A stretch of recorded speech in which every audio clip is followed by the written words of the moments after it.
మనం ఈరోజు మొదటి రాజులు 17 అధ్యాయము 8 వచనం నుండి 16 వచనం వరకు మనం చదువుకుందాము.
మనం 16 వచనం వరకు మనం చదువుకుందామండి.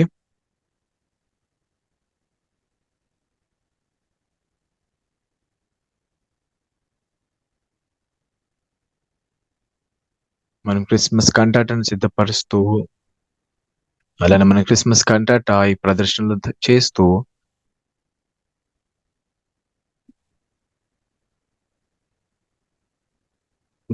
వరల్డ్ క్యాంప్ సమయం నుండి ఇప్పటి వరకు ఎలాంటి విశ్రాంతి లేకుండా దేవుడు మన జీవితంలో పని చేస్తూ దేవుడు మన ఎంతో సంతోషపరుస్తా ఉన్నాడు.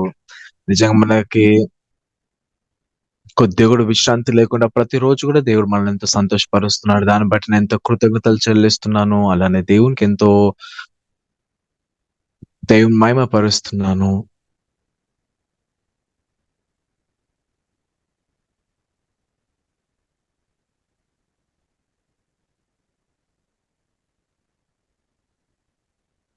మరి మన క్రిస్మస్ కంటాట ప్రదర్శన చూసిన ప్రతి వారు కూడా వాళ్ళ హృదయాన్ని తెరిచారు. వాళ్ళ హృదయానికి తాకింది.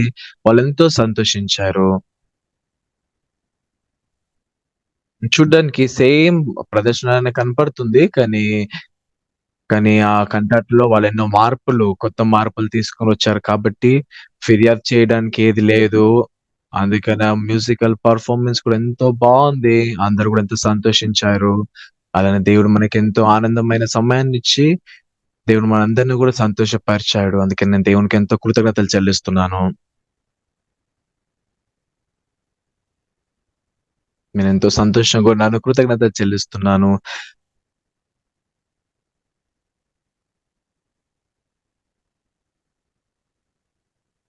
మనము రెండో రాజులో మనం చూసినట్లయితే అక్కడ కరువుంది. ఆహారం లేదు. అందరూ చనిపోతున్నారు.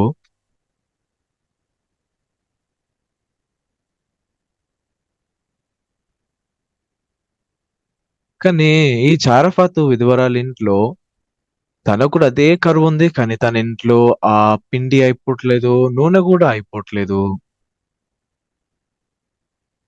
మరి బహుశా తన బంధువులందరూ కూడా ఇంటికొచ్చేవారేమో ఆహారం తీసుకోవడానికి. నిజంగా తనెంతో ఆశీర్వాదమైన జీవితం తను జీవించింది.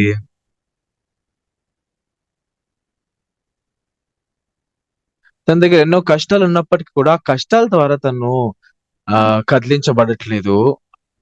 కానీ ఎంతో అందమైన జీవితం తను జీవించగలిగింది. మరి ఇంకొక వైపు చూసినట్లయితే ఎవరైతే ఇలాంటి కష్టాలు ఎదుర్కొంటారో, ఎవరైతే కరువులో ఉన్నారో కొంతమంది మరణిస్తా ఉన్నారు. ఎంతో దుఃఖంతో ఉన్నారు. బాధలో ఉన్నారు. కానీ యా చ్ ఈ చారఫాతు విధవరాలింట్లో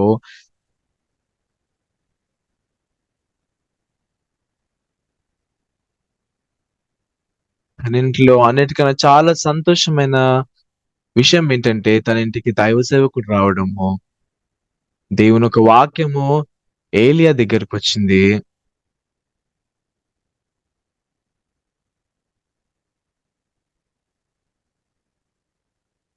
దైవ సేవకుడు వెళ్లి ఆ విధవరాలిని అడిగాడు. "మీ ఇంట్లో ఏముంది?" అని అడిగాడు. తను చెప్పింది, "మా ఇంట్లో ఏ రొట్టె గూడా లేదు. కొద్దిగా బుడ్డిలో పిండియు, అలానే నూనె మాత్రమే ఉంది."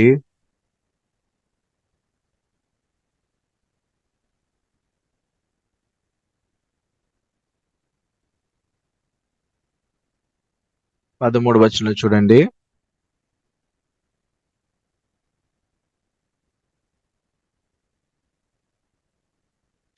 చివరగా మనం చూసినట్లయితే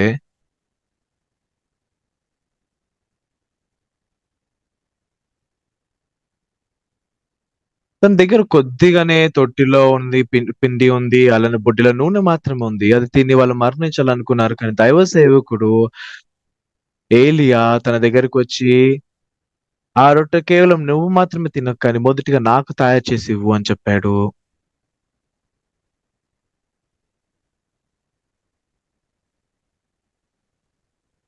అలా నువ్వు చేసినట్లయితే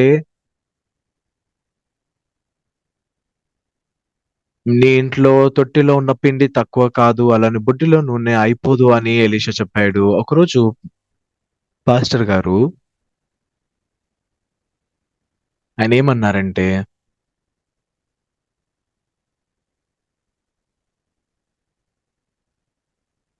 ఆయనన్నారు, "నేను మీ అందరిని కూడా వరల్డ్స్ బెస్ట్ పాస్టర్స్‌గా చేయాలనుకుంటున్నాను."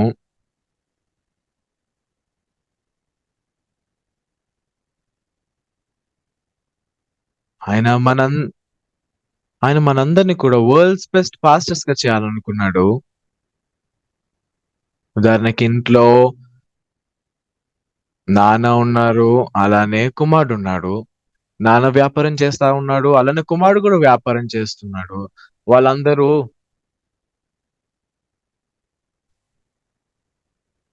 ఆ గడ్డితో వాళ్ళు ఒక చెప్పుల్ని తయారు చేసేవారు.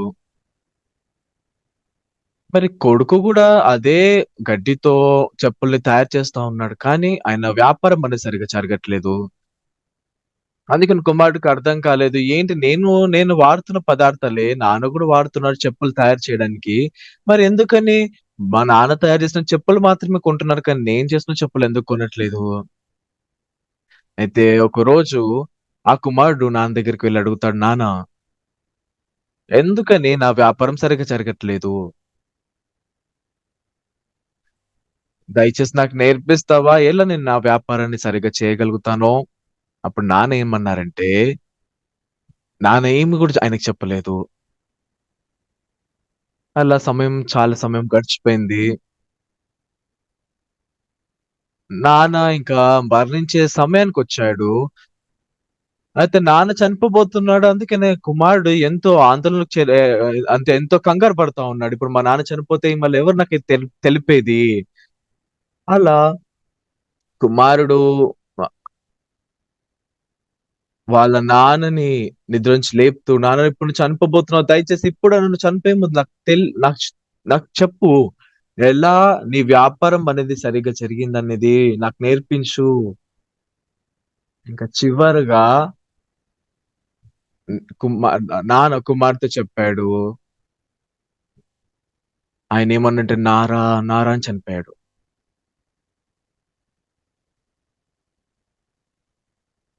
మరి నువ్వు గూడా చెప్పులు తయారు చేస్తున్నావు. నేను గూడా తయారు చేస్తున్నాను. కానీ నువ్వు చేస్తున్న చెప్పుల నుండి ఆ నార బయటికొస్తా ఉంది కాబట్టి,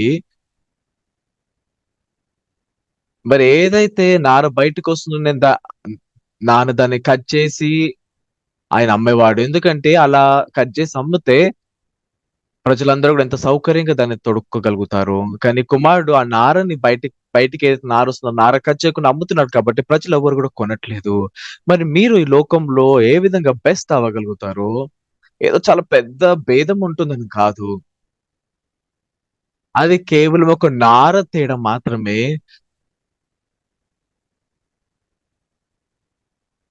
ఆ భేదం అనేది ఎంతో పల్చ భేదము. అదేదో చాలా వ్యత్యాసం ఉంటుందని కాదు.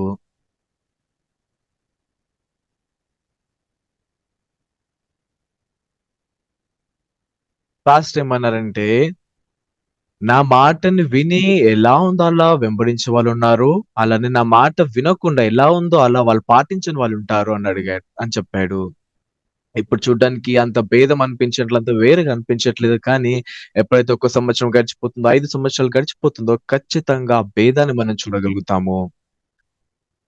పాస్టర్ అది చెప్పిన తర్వాత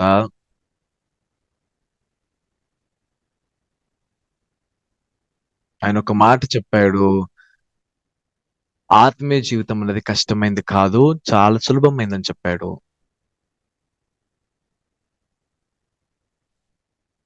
మనం ఎన్నో స్వరాల్ని విన్నప్పటికీ, కానీ ఎప్పుడు గూడా మీరు చెప్పకండి దేవుడు నా ద్వారా పని చేయడని. ఎందుకంటే దేవుడు ఖచ్చితంగా నా ద్వారా పనిచేస్తాడు. ఏదైతే ఆలోచన దేవుడు నా ద్వారా పని చేయడం చెప్తుందో, ఆ ఆలోచన మీరు పడేసేయాలి. ఆ ఆలోచన మీరు తీసేయాలి. మీరు ఆ ఆలోచన మీరు వెంబడించినట్లయితే, మీ కుటుంబం అంతా కూడా నాశనం అయిపోతుంది. ఏంటి ఆ విజయవంతమైన వ్యాపారము? ఏంటి ఓటమి పొందుకున్న వ్యాపారము? పాస్టర్ దీని గురించి వివరించారు. కొన్ని కొన్ని ఎంతో కాలం ముందు స్నేహితులున్నారు. ఈ స్నేహితుడు ఆయన ఏది చేసినప్పుడు కూడా ఏది కూడా సరిగ్గా జరగదు. కానీ ఇంకొక స్నేహితుడున్నాడు. ఆయన ఏది చేసినప్పటికీ అందులో ఆయన విజయాన్ని పొందుకునేవాడు. అందుకే ఒకరోజు ఓటమిని పొందుకున్న స్నేహితుడు ఆయనకెంతో కష్టంగా అనిపించింది. ఆయనకి ఆత్మీయ జీవితం గూడా అలానే మన ఆత్మీయ జీవితంలో చూసినట్లయితే కొంతమంది మంచిగా జీవిస్తారు. కొంతమంది సరియైన ఆత్మీయ జీవితం జీవించరు. అలానే ఇక్కడ గూడా కొంతమంది ప్రజలు మంచి వ్యాపారం చేయగలుగుతారు. కొంతమంది మంచి వ్యాపారం చేయలేరు. మరి ఖచ్చితంగా ఒక కారణం ఉంటుంది. ఎందుకని వాళ్ళు ఓటమిని పొందుకున్నారో, అలానే ఒక కారణం ఉంటుంది. ఎందుకని వాళ్ళు విజయాన్ని పొందుకున్నారు. కానీ ప్రజలందరూ కూడా విసిగిపోతారు ఆ కారణాన్ని తెలుసుకోడానికి.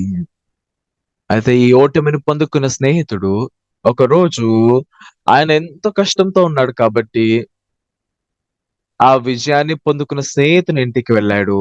స్నేహితుడా, నీకు తెలిసిన ప్రకారము నేను ఏది చేసినప్పుడు కూడా నేను ఓడిపోతున్నాను. కానీ నువ్వు ఏది చేసినప్పుడు కూడా నువ్వు విజయాన్ని పొందుకుంటున్నావు గదా! మరి ఈ లోకంలో అలా ఎలా ఈ విధంగా సాధ్యమవుతుంది? దయచేసి నాకు ఆ రహస్యాన్ని నేర్పించవా అని అడిగాడు. ఆయన ఎంతో బతిమలాడాడు. మరి విజయాన్ని పొందుకున్న స్నేహితుడు అలానా? అయితే మీ ఇంట్లో ఎందుకని సరిగ్గా జరగట్లేదో నేనొకసారి మీ ఇంటికెళ్ళి నేను చూస్తానని ఆయన ఓటమిని పొందుకున్న స్నేహితుని ఇంటికొచ్చాడు. ఆ ఓటమిని పొందుకున్న స్నేహితునికి ఇద్దరు కొడుకులున్నారు. అలానే విజయాన్ని పొందుకున్న స్నేహితునికి ఇద్దరు కొడుకులున్నారు.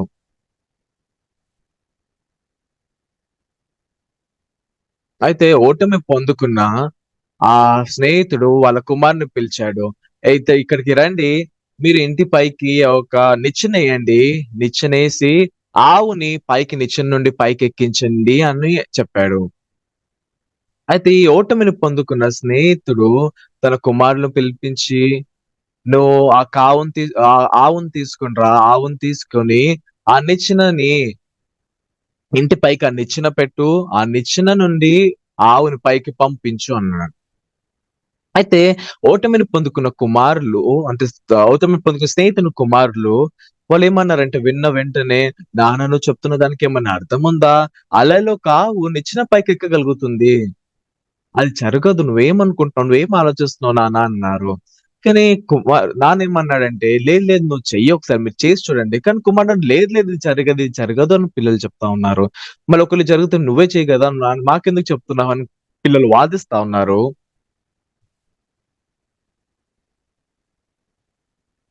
అయితే అప్పుడు విజయాన్ని పొందుకున్న స్నేహితుడు చెప్పాడు. "ఓకే. ఆపండి, ఆపండి. ఇప్పుడు మీరు మా ఇంటికి రండి" అని ఆ విజయాన్ని పొందుకున్న స్నేహితుడు ఇంటికి పిలిచాడు.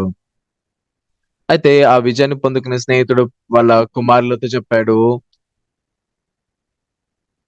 "మీరు ఒక ఆవును తీసుకొనొచ్చి ఇంటి పైకి ఆ నిచ్చెనని వేసి, మీరు ఆ నిచ్చెన పైనుండి ఆవుని పైకి పంపించండి.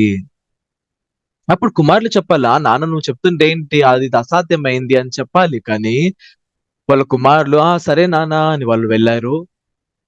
ఆ చిన్న కుమారుడు పైకెక్కాడు.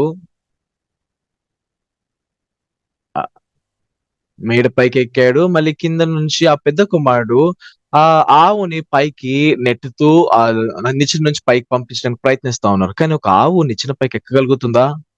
లేదు. కానీ వాళ్ళు రోజంతా ఆ పని చేస్తున్నప్పటికి గూడా వాళ్ళెంతో సంతోషిస్తా ఉన్నారు, ఆనందిస్తా ఉన్నారు ఆ పని చేయడానికి. ఇంక చివరగా నాన్న చెప్పారు, "ఓకే. ఇంక ఆపండని." అయితే ఆ విజయాన్ని పొందుకున్న స్నేహితుడు, ఓటమిని పొందుకున్న స్నేహితుడు చెప్పాడు, "మీ కుటుంబానికి, నా కుటుంబానికి భేదం ఏంటంటే, ఈ ఓటమి పొందుకున్న స్నేహితుని ఇంట్లో నాన్న ఏది చెప్పినప్పటికి కూడా, ఆ! నాన్న నువ్వు చెప్తుంది ఇలాంటి అర్థమే లేదు. ఎలా ఒక ఆవు ఆ మేడ పైకి వెళ్ళగలుగుతుంది? ఇది అసాధ్యమైంది." అలా వాళ్ళు నాన్నని తృణీకరించారు. నాన్న ఏదైతే చెప్తా ఉన్నారో, వాళ్ళు దాన్ని అంగీకరించకుండా ఉన్నారు. కానీ విజయాన్ని పొందుకున్న స్నేహితుని ఇంట్లో చూసినట్లయితే, ఆయన కుమారులు నాన్నని ఎంత గొప్ప వ్యక్తిగా భావిస్తారు. అందుకే నాన్న ఏది చెప్పినప్పుడు గూడా, "ఆ! సరే నాన్న, సరే నాన్న" అని వాళ్ళు పాటిస్తారు. అందుకే నాన్న ఎలా చెప్తున్నాడో అలా వాళ్ళు చేసేవారు.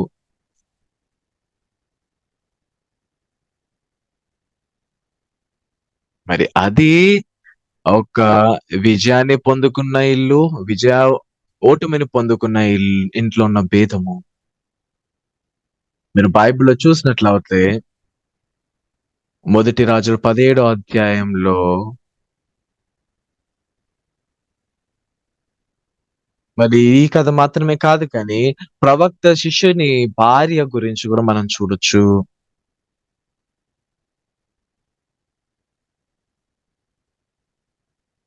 తను అప్పుల పాలైంది.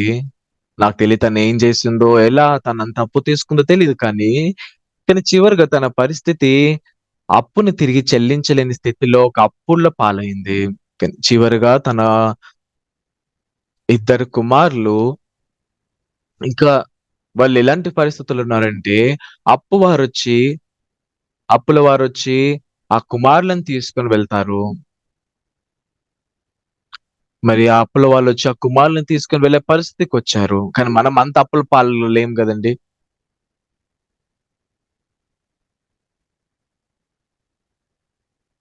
తనకెంతో అప్పుంది.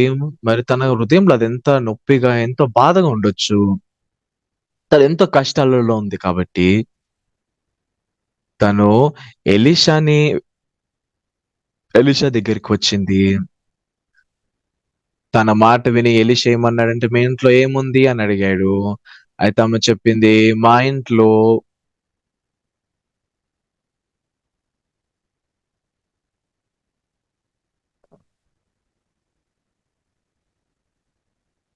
కొద్దిగా నూనె ఉంది" అని చెప్పినప్పుడు, అయితే నేనిప్పుడు ఏ విధంగా అయితే నీకు చెప్తున్నానో దాని ప్రకారం చెయ్యి అని చెప్పాడు.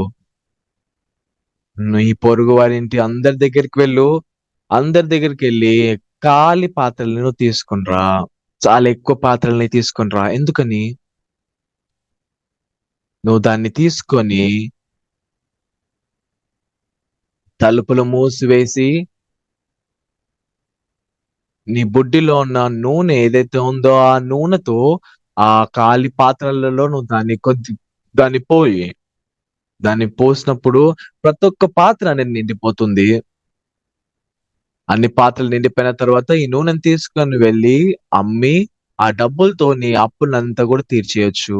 మళ్ళీ మిగిలిన డబ్బులతో మీ కుటుంబము సంతోషంగా జీవించండి. అలా ఎలీషా ఆ స్త్రీతో చెప్పాడు.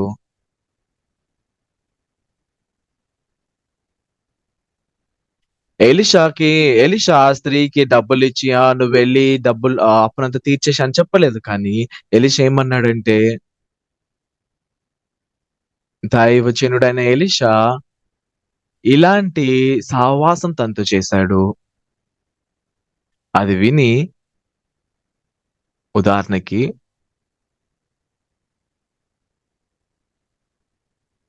ఒకవేళ తను అనుకుందనుకోండి, అసలకి ఈయన చెప్తున్న మాటలకి ఎలాంటి అర్థం లేదు అని అనుకున్నట్లవుతే, ఆ ఇంత కొద్ది బుడ్డిలో ఉన్న నూనెతో ఎలా ఎన్ని ఖాళీ పాత్రల్ని నేను నింపగలుగుతాను? నువ్వు నన్నిది నమ్మమంటున్నావా? దీనికేమన్నా అర్థముందా? ఏదైతే ఇల్లు ప్రతిసారి ఓటమిని పొందుకుందో, ఆ ఇంట్లో ఉన్న వాళ్ళందరూ కూడా ఈ విధంగా వాళ్ళు ప్రవర్తించేవాళ్ళు. ఈ విధంగా దానికి స్పందించేవారు. ఆ సంఘం ఏది చెప్తుందో దానికి ఎలాంటి అర్థమే లేదు. సంఘం ఏది చెప్తా ఉందో వాళ్ళకి సరిగ్గా అనిపించదు. మరి ఓటమిని పొందుకున్న ఇంట్లో ఉన్న వాళ్ళందరూ కూడా ఈ విధంగా ఆలోచించారు. కానీ ఎవరైతే విజయాన్ని పొందుకున్న ఇల్లు, వాళ్ళు దైవ సేవకుని ఒక గొప్ప వ్యక్తిగా భావిస్తారు. అందుకని దాన్ని బట్టి వాళ్ళ సొంతగా వాళ్ళ సొంతంగా దాన్ని లెక్కించరు. వాళ్ళకర్థం కాకపోయినప్పటికి కూడా ఎలా ఉందో అలా దాన్ని పాటించేవారు. ఎలా ఉందో వాళ్ళు దాన్ని చేసేవారు. కనాను పెళ్లి విందులో ద్రాక్షరసం ఎంతో కొదువగా ఉంది. ద్రాక్షరసం పూర్తిగా అయిపోయింది. మరియు వచ్చి యేసుతో చెప్తా ఉంది. కానీ యేసుక్రీస్తు "స్త్రీ నాతో పనేమి" అనన్నాడు.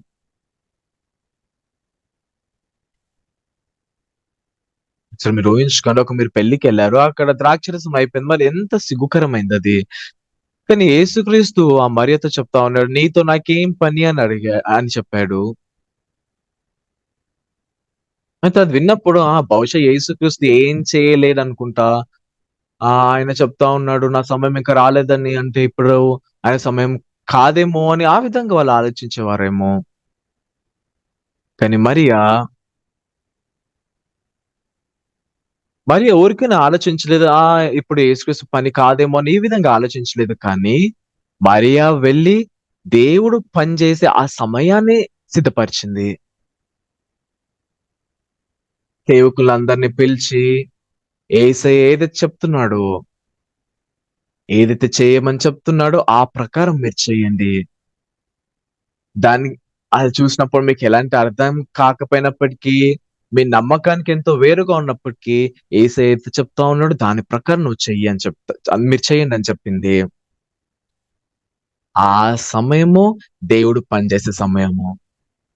మీ యొక్క హృదయంలో దేవుడు ఏది చెప్పినప్పటికీ, ఎలా ఉందో అలా దాన్ని మీరు ఒకళ్ళు చేసినట్లయితే, మరి ఈ రోజు నుండి ఖచ్చితంగా దేవుడు మీ ద్వారా ఎంతో బలంగా పనిచేస్తాడు.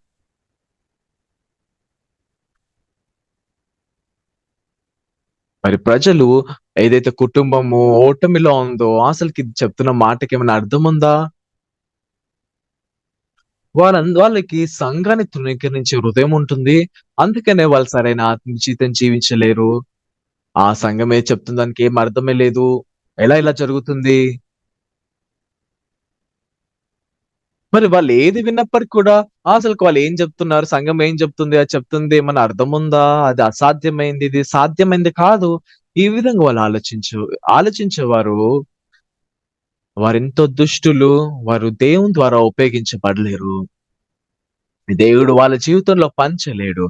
వాళ్ళెలాంటి జీవితం జీవిస్తారంటే, ఒక పని చేయాలన్నట్లయితే వాళ్ళు ఖచ్చితంగా దాన్ని అర్థం చేసుకోవడానికి చూస్తారు. వాళ్ళకి అర్థమవుతూనే వాళ్ళు దాన్ని అంగీకరించగలుగుతారు. దేవుడు ఈ లోకంలో ఈ సృష్టిని తయారు చేశాడు. ఈ సృష్టిని తయారు చేసినప్పుడు ఎన్నో మనం అర్థం చేసుకోలేము.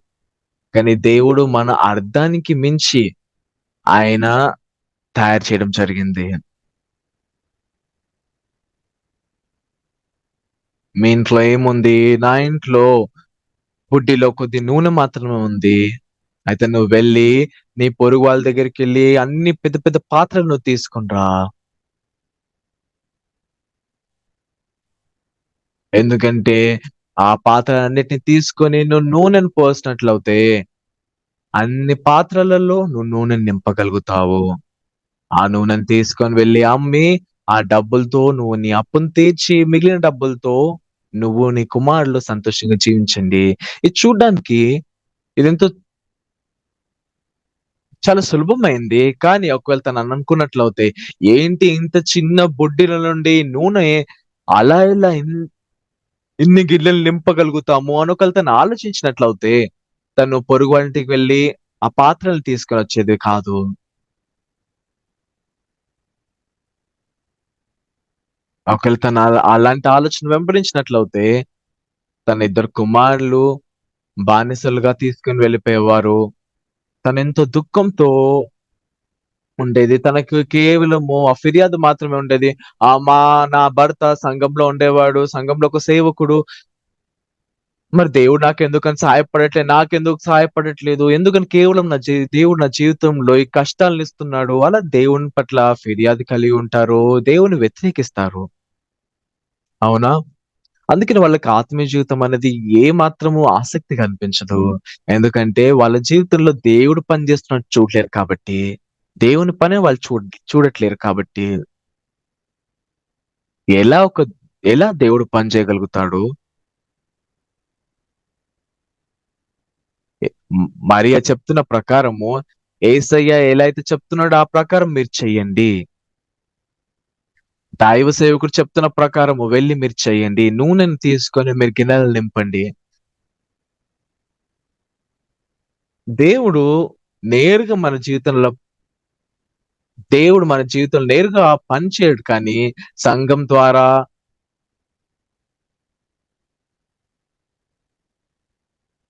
ఈ సంఘం ద్వారా అసలుకేంటి సంఘము ఏది చెప్తా ఉందో ప్రతిసారి మీకలా అర్థం లేని విధంగా అనిపిస్తుంది. ఎందుకని ఇలాంటి పనికిరాని మాటలు చెప్తా ఉన్నారు? అది మేము నమ్మాలని అడుగుతున్నారా? ఆ విధంగా మేము చేయాలనుకుంటున్నారా? దాన్ని పాటించమని చెప్తున్నారా? ఈ విధంగా ఇంట్లో ఉన్నవాళ్ళు ఆ విధంగా ఆలోచిస్తారు.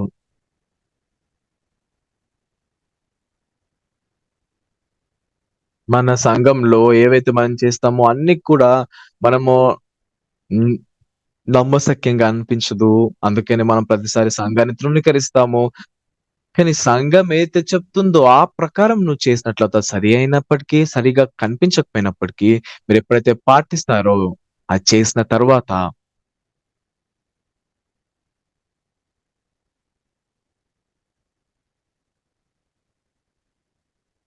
ఓటమి పొందుకున్న ఈళ్ళు ప్రతిసారి కూడా ఏంటి వీళ్ళు నాన్న చెప్తున్న మాటకి అర్థమే లేదు.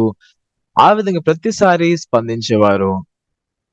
ఎలా ఈ నూనె గిన్నెలు నింపగలుగుతుంది? నిజంగా నువ్వు దీన్ని నన్ను నమ్మాలనుకుంటున్నావా?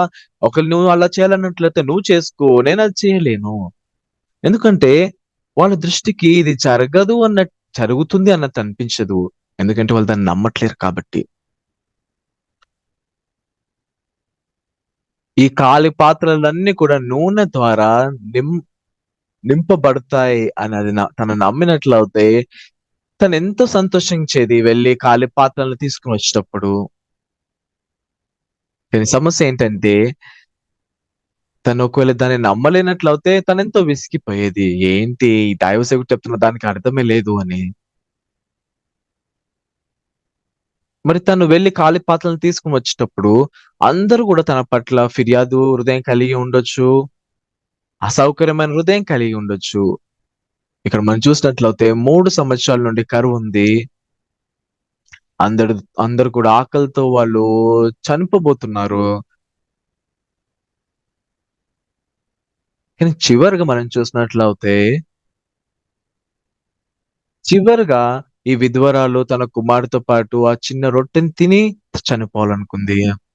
కానీ దైవ సేవకుడైన ఏలీయా వచ్చాడు. ఏలీయా వచ్చి, "అది మొదటిగా మీరు చేసుకోకండి. నాకు ఒక చిన్న అప్పము మొదటిగా చేసి తీసుకొని రమ్మని" చెప్పాడు. అది నేనది తిన్న తర్వాత మీ ఇంట్లో ఉన్న ఆ పిండి, నూనె ఎప్పుడు గూడా తగ్గిపోదు, అయిపోదు అని చెప్పాడు. మీరెప్పుడైనా ఒక బొడ్డిలో ఉన్న అలానే తొట్టిలో ఉన్న పిండి ఎప్పుడు గూడా అయిపోలేనిది మీరు చూసారా? అలా జరగదు. ఎప్పుడు అయిపోతుంది. కానీ దైవజనుడైన ఏలీయా మాట చెప్పాడు. ఒకవేళ ఏలీయా మాట చెప్పినట్లయితే విజయాన్ని పొందుకున్న ఇల్లు, అలానే ఓటమిని పొందుకున్న ఇంట్లో భేదమేంటి?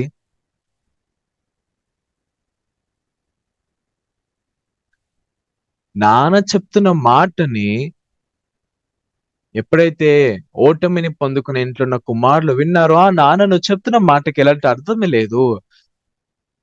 అర్థమున్న మాటలు చెప్పు నాన్న. అలా ఎలా ఒక ఆవు మేడ పైకెక్కగలుగుతుంది?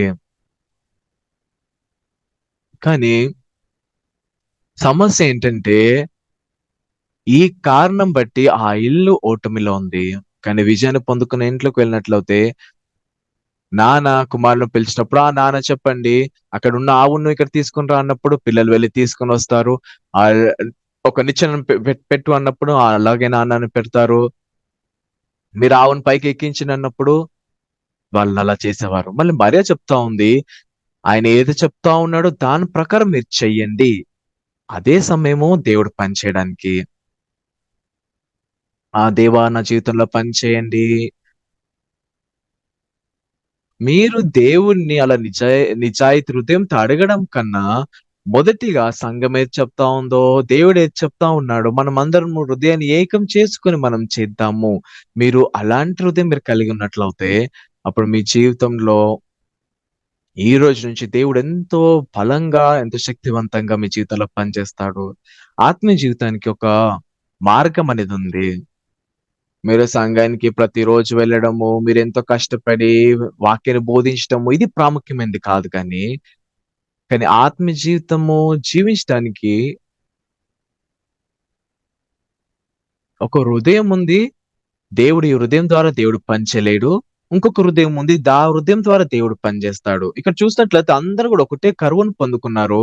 కానీ చారఫాత్ విధవరాలు ఇంట్లో నిరంతరం మీ ఆహారం అయిపోవట్లేదు. నిరంతరం మీ ఆహారం వస్తుంది. అలా ఎలా మీ ఇంట్లో ఇంత ఆహారం ఉంది అన్నప్పుడు తను చెప్తుంది. ఎందుకంటే దేవుడు నాకు సహాయపడ్డాడు కాబట్టి.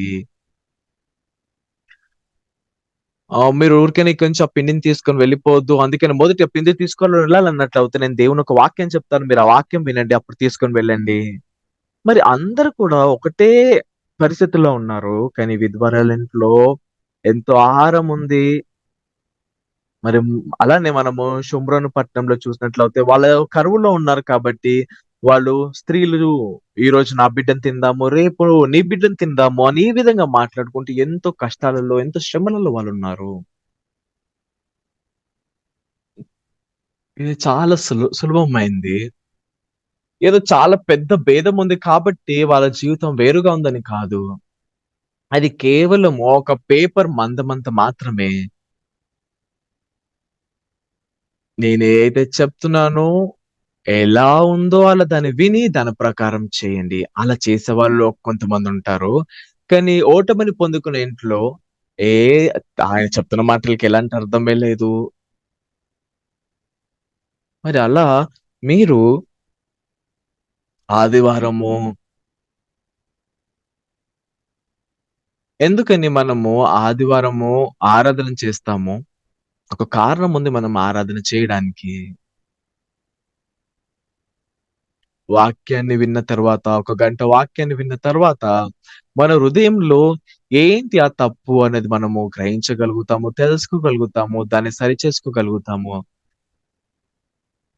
మరి నా హృదయంలో కూడా దేవుడు నా జీవితంలో గూడా ఆయన పని చేయగలుగుతాడు. ఏ కష్టమొచ్చినప్పటికీ, ఎలాంటి దుఃఖము, నొప్పి వచ్చినప్పటికీ, ఇవన్నీ కూడా ఆశీర్వాదంగా మారుతుంది. మరి ఇలాంటి జీవితం అనేది ఎంతో సహజమైన జీవితము. కానీ నేను సంఘానికొచ్చినప్పటికీ నా హృదయంలో కలుషితమైన హృదయం ఉన్నప్పుడు ఆ కష్టాలతో కష్టాలు నా హృదయంలో ఉన్నప్పుడు, ఆ వ్యక్తి తిరిగి వెళ్ళినప్పుడు కూడా కష్టాలతో తిరిగి వెళ్తాడు. ఎందుకనంటే ఆయన దేవుని యొక్క వాక్యాన్ని వినట్లేదు కాబట్టి. ఆయన వాక్యాన్ని విన్నప్పటికీ ఆయన జీవితంలో ఎలాంటి మార్పు లేదు. ఆయన సంఘానికొచ్చినప్పుడు ఆయన జీవితంలో ఎలాంటి మార్పుండదు. ఆయన సంఘానికొచ్చినాడు అంటే ఆయన ఖచ్చితంగా దేవుని యొక్క వాక్యాన్ని వినాలి. అప్పుడు ఆయన జీవితం మారుతుంది.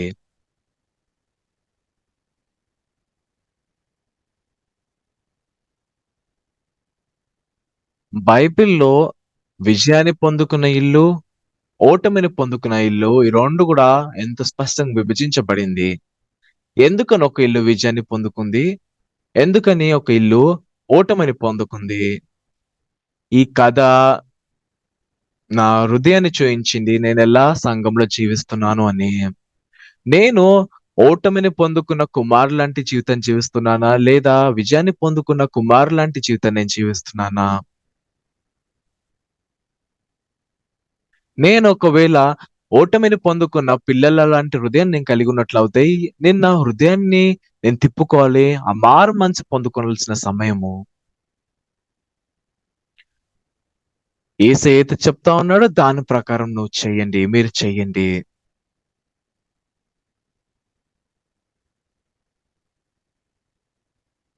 దేవుడు నేరుగా మనతో చెప్పడు. నువ్వు ఇలా చెయ్యి, అలా చెయ్యి అని. అలా జరగాలన్నట్లయితే ఒక దయ్యం వచ్చి మీతో మాట్లాడాలి. కానీ దేవుడు సంఘం ద్వారా మాట్లాడుతున్నాడు.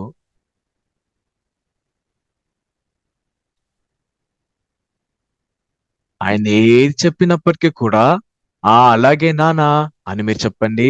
మీ యొక్క హృదయాన్ని ఏకం చేసుకొని, "ఆ! నాన్న సరే మేము అలా చేస్తాము" అని మీరు చెప్పండి. కానీ మీ యొక్క హృదయంలో కొద్దిగా భారంగా అనిపించినట్లయితే, దీనికి ఎలాంటి అర్థమే లేదు. అలా ఏ విధంగా 3 సంవత్సరాల నుండి ఈ కరువుంది. కానీ ఏ విధంగా కేవలం మీ ఇంట్లో మాత్రమే తొట్టిలో పిండి తక్కువవ్వట్లేదు. బుడ్డిలో నూనె అయిపోవట్లేదు. మిగతా వాళ్ళందరూ కూడా ఆకలితో వాళ్ళు చనిపోతున్నారు. మరి ఒకవేళ ఈ స్త్రీ అనుకున్నట్లయితే, దైవ సేవకు నువ్వేం చెప్తున్నావు? ఈ పనికిరాని మాటలు నేను నమ్మాలనుకుంటున్నావా? కానీ ఎప్పుడైతే తను దాన్ని విశ్వసించిందో,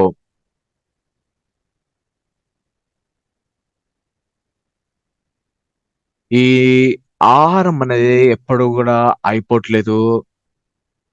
ఈ విధవరాలు తన హృదయంలో దైవ సేవకుడు ఏది చెప్తున్నాడో అది అబద్ధం కాదు.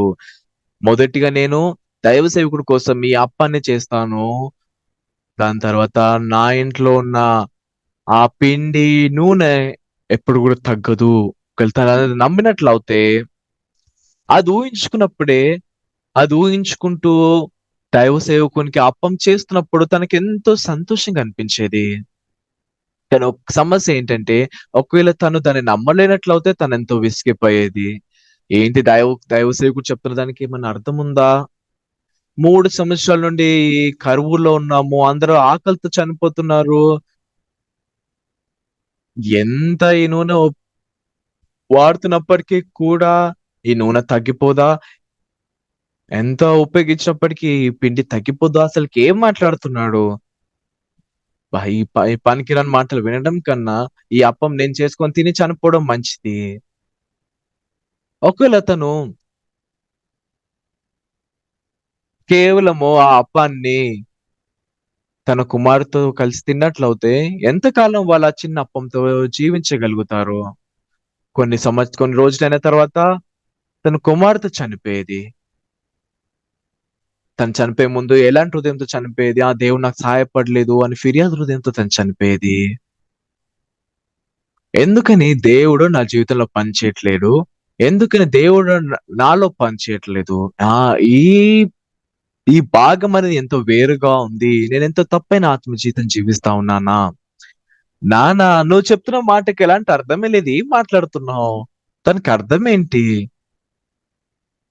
దానికి అర్థం ఏంటంటే, నేను నా నాన్న కన్నా ఎంత తెలివిమంతుడిని అని అర్థము. నాన్న చెప్పినప్పుడు కూడా వాళ్ళ సొంత లెక్కలుంటాయి. నాన్న చెప్తున్న మాటకి ఎలాంటి అర్థం కనిపించదు. ఎంత వింత మాట నాన్న చెప్పినప్పటికీ కూడా వాళ్ళు దాన్ని అంగీకరించినట్లయితే వాళ్ళు ఎంతో విజయాన్ని పొందుకోగలుగుతారు. ఒకసారి నేను ఫిలిప్పీన్స్ దేశానికి వెళ్ళాను. కంబోడియాలో క్యాంప్ అయిపోయిన తర్వాత ఫిలిప్పీన్ దేశానికి వెళ్ళాము. కంబోడియా క్యాంప్‌లో పాస్టర్ గారేమన్నారంటే,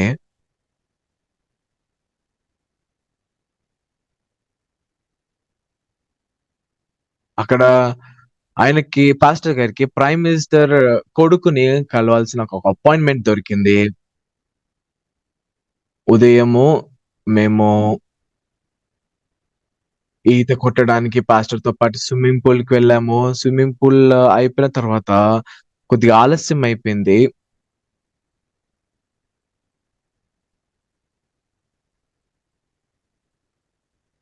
ప్రతి గదిలో టాయిలెట్లున్నాయి. నేను, పాస్టర్ పార్క్ వేరే టాయిలెట్‌కి వెళ్ళాము.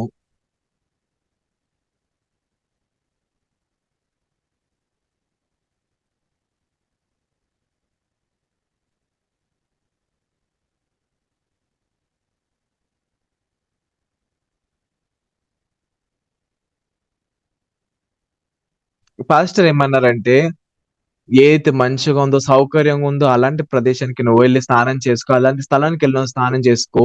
నేనిక్కడ స్నానం చేసుకుంటానన్నాడు."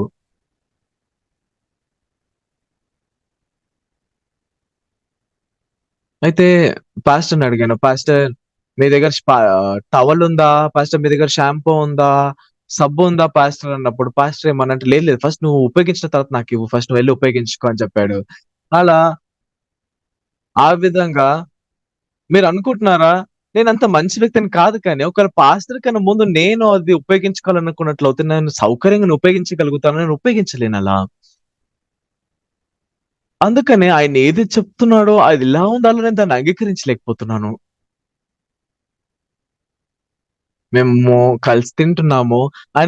ఆయనేమన్నాడంటే, "త్వరగా మనం తినేసి వెళ్ళిపోవాలి. ఫాస్ట్‌గా తినండి" అని చెప్పాడు. మళ్ళీ ఒక్క నిమిషం గూడా కాలేదు. కానీ పాస్టర్ తొందరగా తినేసి ఆయన స్పూన్ కింద పెట్టాడు. నేను కూడా స్పూన్ కింద పెట్టేసి వెళ్ళాను.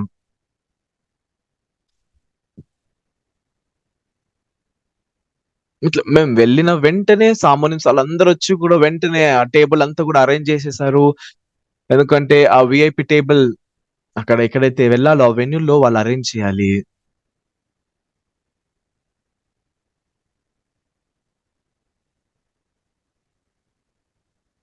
అయితే పాస్టర్ అన్నారు, "లేదు సామాన్యుస్ మీరు మొదట ఇక్కడ తినేసి మీరు వెళ్ళండి" అని చెప్పారు.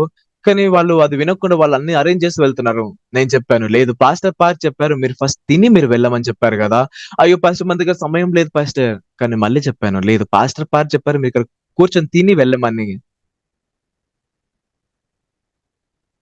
అప్పుడు అక్కడ ఒక సామాన్యం చెప్పింది. సామాన్యం అమ్మగారు అయ్యగారు చెప్పారు గదా! పాస్టర్ చెప్పారు గదా! మీరు తినేసి వెళ్ళాలని. అలా నేను అయితే నేను వాళ్ళతో చెప్పాను. ఒక స్పూన్ తీసుకొని అన్నం ఇట్లా తీసుకొని నేను చెప్పాను ఒక్క స్పూన్ నోట్లో పెట్టుకొని తినడం కష్టమా? పాస్టర్ చెప్పారు ఒక మాట పాస్టర్ చెప్పారు మీరు తినేసి వెళ్ళమని. అందులో ఏం కష్టం ఉంది అని చెప్పినప్పుడు వెంటనే ఆ స్పూన్ తీసుకొని నోట్లో పెట్టుకొని వాళ్ళు బయలుదేరారు. అలా కంబోడియాలో క్యాంప్ అయిపోయిన తర్వాత ఫిలిప్పీన్ దేశానికి వెళ్ళాము. ఆ ఫిలిప్పీన్ దేశంలో ట్రాఫిక్ చాలా ఉంది.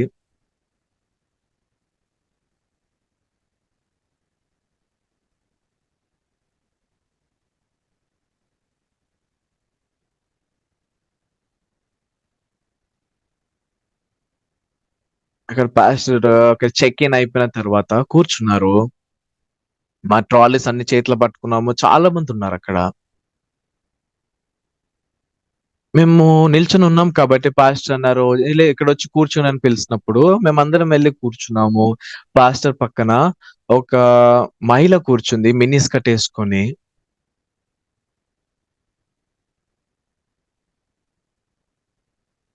అయితే పాస్టర్ అన్నారు, "లేదు మీరిక్కడ కూర్చోండని." కానీ నిజం చెప్పాలంటే అక్కడ స్థలమే లేదు కూర్చోడానికి. అక్కడ చాలా తక్కువ స్థలం ఉంది కాబట్టి నేను ఆ స్కర్ట్ ఏసుకున్న ఫిలిపిన్ మహిళ పైన కూర్చోబోయాను. అందుకని తను ఎంతో అసౌకర్యంగా భావించి ఆ మహిళ అక్కడి నుంచి వెళ్ళిపోయింది. ఆ స్త్రీ అక్కడి నుంచి వెళ్ళిపోయింది. మరి చూడండి ఎలా ఉందో అలా మీరు వినండి అని చెప్పినప్పుడు కొన్నిసార్లు అలా చేయలేము అన్నట్టు అనిపిస్తుంది. ఎలా ఉందో అలా వినాలి అన్నప్పుడు మనకెన్నో ఆలోచనలొస్తాయి. నేను స్నానం చేసుకున్నప్పుడు మొదటిగా పాస్టర్ గదా! టవల్ ఉపయోగించాల్సిన, మొదటిగా పాస్టర్ గదా! సోప్ ఉపయోగించాలి, షాంపూ ఉపయోగించాలి. కానీ నేను మొదటిగా ఉపయోగించుకున్నట్లయితే అది నాకెంతో అసౌకర్యంగా అనిపిస్తుంది. నేనెంతో మంచి వ్యక్తిని గదా! నేనింత మంచి వ్యక్తిని ఎలా నేను జైలుకి వెళ్ళాను అని ఆలోచిస్తున్నాను. నేనంత మంచి వ్యక్తిని కాదు. కానీ ఇలాంటి మంచి ఆలోచనలు ఏదైతే దైవ సేవకుడు చెప్తున్నాడో, ఆయన చెప్తున్న ప్రకారం ఎలా ఉందో అలా నేను దాన్ని చేయలేకపోతున్నాను. ఆత్మీయ జీవితము 100కి 100% ఎలా ఉందో అలా చేయాలి. ఎలా ఉందో అలా నువ్వు చేసినట్లయితే ఖచ్చితంగా దేవుడు పని చేస్తాడు. కానీ సాతాను మన జీవితాన్నంతా కూడా నాశనం చేయాలనుకుంటుంది. దాని ఉద్దేశ్యమే మన జీవితాన్ని నాశనం చేయడము. అందుకనే ప్రతిసారి మన ఆలోచన ఇది చాలా తప్పుగా ఉంది. ఎలా ఆ బుడ్డిలో, ఆ తొట్టిలో ఉన్న నూనె, ఆ పిండి ఎలా సరిపోతుంది? అర్థమే లేదు. ఈ విధంగా సాతాను మనల్ని నాశనం చేయాలనుకుంటుంది. ఏ వాళ్ళు చెప్తున్న మాటకి ఎలాంటి అర్థమే లేదు. ఈ విధమైన జవాబు ఓటమిని పొందుకున్న కుమారులు ఆ విధంగా చెప్పేవారు. బైబిల్‌లో ఎన్నో మనం అర్థం చేసుకోలేనివి ఉంటాయి. సంఘంలో కూడా మనం ఏదైతే మాట్లాడుతూ ఉంటామో, ఏదైతే మనం చెప్తా ఉంటామో చాలా వింతగా ఉంటుంది. దాన్ని మనం అర్థం చేసుకోలేము. ఖచ్చితంగా వాటికి ఎలాంటి అర్థం కనిపించదు. అదెంతో భారంగా అనిపిస్తుంది. కానీ మన హృదయంలో ఇలాంటి భారమైనవి మనం చేయాలనుకోము కాబట్టి, అందుకనే దేవుడు మన జీవితంలో పని చేయలేడు. దేవుని యొక్క పనిని మనం చూడలేము.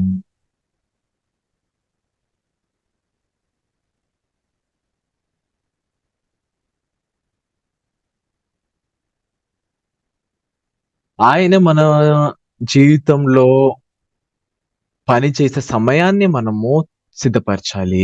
సంఘం ఎంత బుద్ధిహీనంగా అనిపించినప్పటికీ, ఏ ఎప్పుడైతే భారంగా అనిపిస్తుందో ప్రజలు దాని నుంచి తప్పించుకొని వెళ్ళాలనుకుంటారు. కానీ దేవుడు పనిచేసే సమయాన్ని మనం సిద్ధపరిచినట్లయితే, అలా సిద్ధపరచాలి అంటే ఆయన ఎలా చెప్తున్నాడో అలా మీరు చెయ్యండి.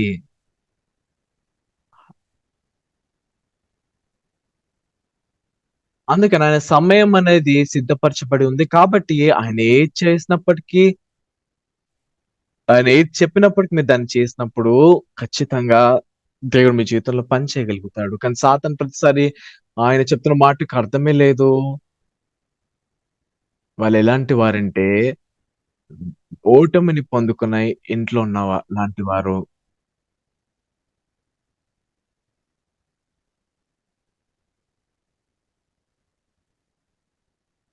ఎంతైతే మనకి అనుభవం ఉంటుందో, ఆత్మ జీవితంలో అనుభవం ఉన్నప్పుడు ఎన్నో స్టాండర్డ్స్‌ని మనము ఫిక్స్ చేసుకొనుంటాం. అందుకనే ఇతరులు ఏదైతే చెప్తా ఉన్నారో అది మీ హృదయంలోకి ప్రవేశించదు. అది విన్నప్పుడు మీకెంతో కష్టంగా అనిపిస్తుంది. సాతాను ఎలా ఉందో అలా మనం వినకుండా చేస్తుంది. నాన్న మీరనుకుంటున్నారా మీరు చెప్పిన ప్రకారం నేను చేస్తానని? కానీ నాన్న చెప్తున్నాడు. విజయవంత విజయాన్ని పొందుకున్న నాన్న చెప్తున్నాడు. మీరెళ్లి ఆవును తీసుకోమన్నప్పుడు పిల్లలు, "ఆ! సరే నాన్న" అని తీసుకొనొచ్చేవారు.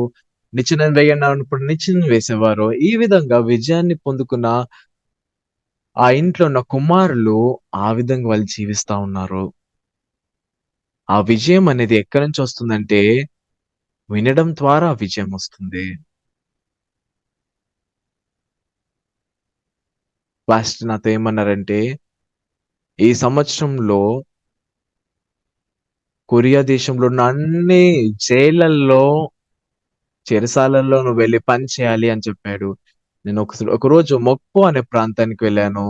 ఆ మొక్పో జైల్‌లో వాళ్ళు నాకు మీరు మైండ్ లెక్చర్‌కి మైండ్ లెక్చర్ ఇవ్వమని చెప్పారు.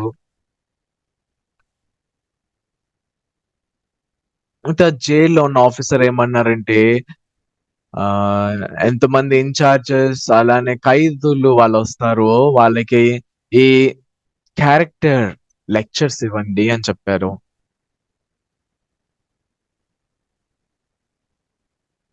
పాస్టర్ చెప్పిన ఒక వారం తర్వాతనే ఈ మార్గాలన్నీ గూడా తెరవబడ్డాయి. నాకు తెలీదు వాళ్ళెక్కడి నుంచి నా దగ్గరికొచ్చారో. కానీ కొరియా దేశంలో ఉన్న అందరు ఇన్‌చార్జెస్ వాళ్ళందరొచ్చారు. నేను వెనకాల కూర్చొనున్నాను. ఎందుకంటే నేను చేయడానికి ఏం లేదు కాబట్టి వెనకాల కూర్చొని వింటున్నాను. చివరగా వాళ్ళు డిస్కస్ చేస్తా ఉన్నారు. ఎలాంటి టైటిల్‌ని మనం ఇవ్వాలి? ఎలా మనము ఖైదీలకి తర్ఫీదునివ్వాలి? ఎలా వాళ్ళని సరైన మార్గంలో నడిపించాలి అని వాళ్ళు డిస్కస్ చేస్తా ఉన్నారు. చివరగా ఎంసీ వచ్చి ఏం చెప్పాడంటే, "మీలో ఎవరైనా ఉన్నారా? ఏమైనా చెప్పాలనుకున్న వాళ్ళు ఏదన్నా" సలహాలున్నాయా అని అడిగారు. అయితే నేను వెంటనే ముందుకు వెళ్లి నేను చెప్పాను, "హలో అందరికి. 87 సంవత్సరంలో నేను ఒక ఖైదీగా జైల్‌లో ఉండేవాడిని.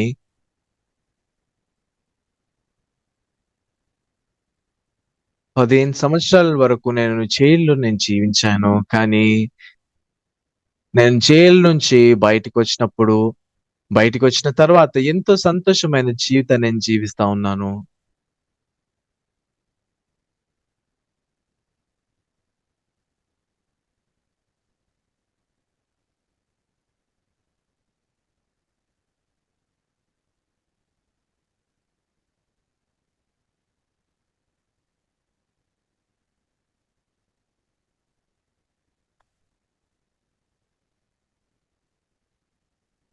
నేను వాళ్ళతో చెప్పాను, "నేను జైల్‌లో ఉన్నప్పుడు ఎన్నో తప్పులు చేశాను. ఎన్నో సమస్యల్ని ఇచ్చాను.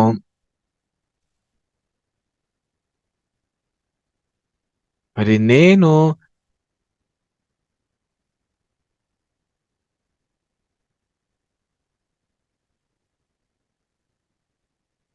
వాళ్ళకి చెప్పాననమాట. నేను ఒక సరియైన ఒక మనిషి జీవితం జీవించే విధంగా పాస్టర్ పార్క్‌ని మీరు జైల్లోకి పంపించారు. ఆయన వాక్యాన్ని బోధించే విధంగా చేశారు.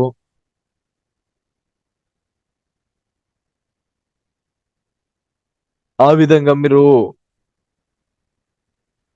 చేయడం బట్టి ఈరోజు నేనిక్కడ నిల్చోగలిగాను" అని చెప్పాను. అయితే అందరం వెళ్లి లంచ్‌కి వెళ్ళాము.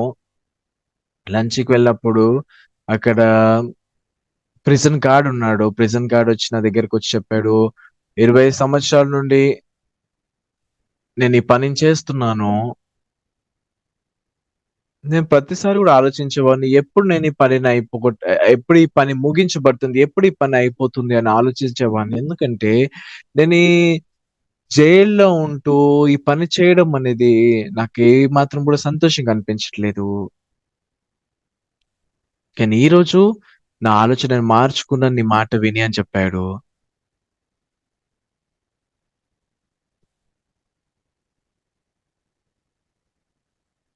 నేను జైల్‌లో ఉండి పని చేయడం ద్వారా పాస్టర్ మీరు నాకు నేర్పించారు. నాకు తెలియజేశారు. నిజంగా ఎంతో ప్రశస్తమైన పనిని నేను చేస్తున్నాను. ఎంతోమంది ఖైదీల్ని మార్చే విధంగా పాస్టర్ అన్నారు.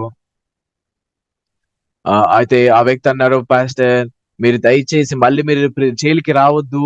మీరు సంతోషమైన జీవితం మీరు జీవించాలి" అని ఆ విధంగా 30 విజిటింగ్ కార్డ్‌లు తీసుకొనొచ్చాడు. "దయచేసి మీరు మా జైలుకొచ్చి మీరు లెక్చర్ ఇవ్వండి" అని అలా 30 మంది నన్ను పిలిచారు. అయితే ఒక్కసారి ఆ మీటింగ్‌కి వెళ్ళడం ద్వారా సౌత్ కొరియాలో ఎన్నో చెరసాలల్లో ఈ మార్గం అనేది తెరవబడింది.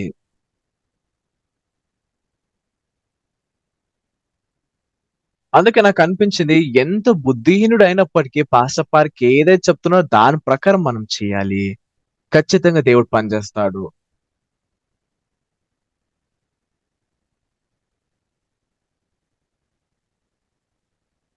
మనం జైల్లోకెళ్ళి ఒక లెక్చర్ ఇవ్వాలనేది గూడా ఎంతో కష్టమైంది. ఎందుకంటే మనం వెళ్లి ఫస్ట్ బతిమలాడాలి. మేమొక లెక్చర్ ఇవ్వాలనుకుంటున్నాము. మన ప్రపోజల్‌నివ్వాలి. మన ప్రొఫైల్ ఇవ్వాలి.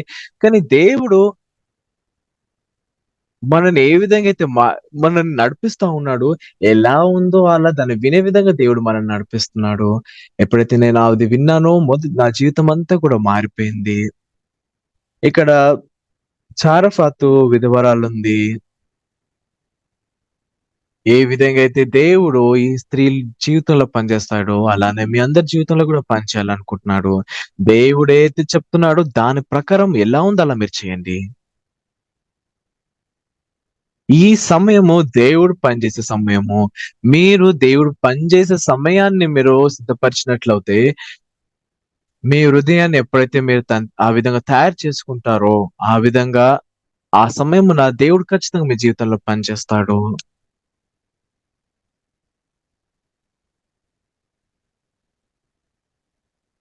సో, మీరు ఊహించుకోండి ఆ స్త్రీ ఎప్పుడైతే బుడ్డిలో ఉన్న నూనెను పోస్తా ఉందో, నూనె అసలుకి అయిపోవట్లేదు. మరి ఎంత సంతోషమైన జీవితం తను జీవించుండొచ్చు.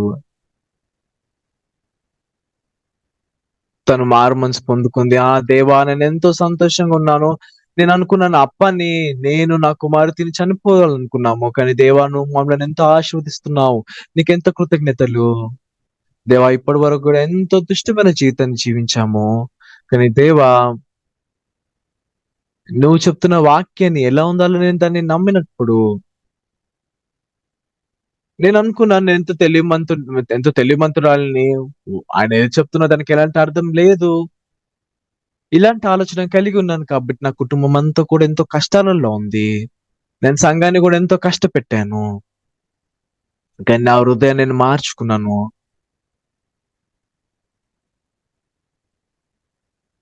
నేను గతంలో జీవించిన దుష్టమైన జీవితాన్ని నేను గ్రహించి, నా హృదయాన్ని మార్చుకొని, ఇప్పుడు నేనెంతో సంతోషమైన జీవితాన్ని జీవిస్తా ఉన్నానని తను జీవించేది. అందుకని ఈరోజు మనందరం కూడా మన హృదయాన్ని మార్చుకుందాము. సరేనా? మీరు 10 సంవత్సరాలు, 15 సంవత్సరాలు మీరు ఆత్మీయ జీవితం జీవిస్తా ఉన్నారు కాబట్టి ఏదో అన్నీ మారతాయని కాదు. మీకెన్నో తెలుస్తూ మీకెన్నో తెలుసున్నాయి కాబట్టి లేదా మీకెంతో అనుభవం ఉంది కాబట్టి ఆ పని జరుగుతుందని కాదు. సాతాను ఆ విధంగా మీ జీవితంలో పనిచేస్తా ఉంది. ఆ 10 సంవత్సరాల ముందు, 20 సంవత్సరాల ముందు నేను రక్షణ పొందుకున్నాను. కానీ ఎలా ఉండాలనో దాన్ని చేయలేనట్లయితే దేవుడు మీ జీవితంలో పని చేయలేడు. కానీ ఈ రోజే నేను రక్షణ పొందుకొని సంఘం ఎలా అయితే చెప్తుందో అలా నేను చేసినప్పుడు దేవుడు ఖచ్చితంగా నా జీవితంలో పనిచేస్తాడు.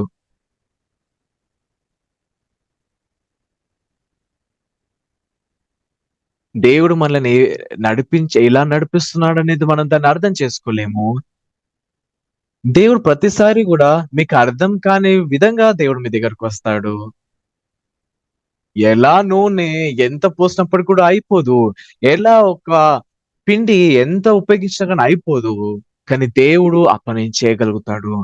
అందుకని మొదట మీ యొక్క హృదయంలో దేవుడు పనిచేసే ఆ సమయాన్ని మీరు సిద్ధపరచండి. ఇప్పటి నుండి ఏది ఆయన చెప్తున్నాడో, ఆయన చెప్తున్నది ఏంటి అర్థమే లేదు. అదొక మీకొక అలవాటుగా అయిపోయింది. అది ఒకవేళ మీకది అలవాటుగా అయిపోయినట్లవుతది. మీరేం చేయాలి?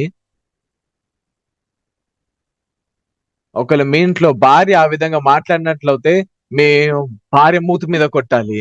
నువ్వు ఇలా మాట్లాడడం బట్టే మన కుటుంబం అంతా కూడా నాశనం అవుతుంది. దైవ సేవకుల సంఘం ఏది చెప్తుందో మీరన్నిటికి కూడా సరే, సరే, సరే అని చెప్పాలి. మీరు అలా చేసినట్లయితే దేవుడు మీ ద్వారా ఎంతో శక్తివంతంగా పని చేయగలుగుతాడు. ఆ హృదయము దేవుని యొక్క పనిని మీ వైపు లాగబడుతుంది.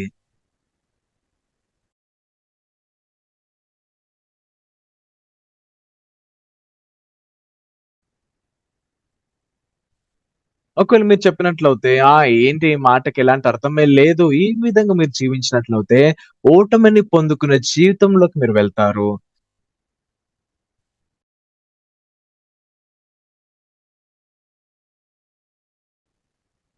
అందుకని ఈ రోజు నుండి మనందరం కూడా మన మార్గాన్ని మార్చుకుందాము. ఆయన ఏది చెప్పినప్పటికీ, ఎలా ఉందో అలా మీరు చేసినట్లయితే, ఖచ్చితంగా దేవుడు మీ ద్వారా ఎంతో బలంగా పనిచేయగలుగుతాడు. మరి నా హృదయంలో ఇలా మనం జీవించినట్లయితే, మన సంఘంలో దేవుడు ఎంతో బలంగా పనిచేయగలుగుతున్న ఒక హృదయాన్ని నేను పొందుకున్నాను. ఇంతవరకే నేను ఈరోజు బోధించాలనుకుంటున్నాను. కృతజ్ఞతలండి.